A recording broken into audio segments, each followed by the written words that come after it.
Alright, here are my motorcycle grip hand warmers installed on a RC transmitter.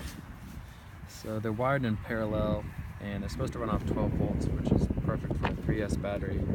And it draws about 1.7 amps. So with the 2200 you've got an hour of warm hands for flying.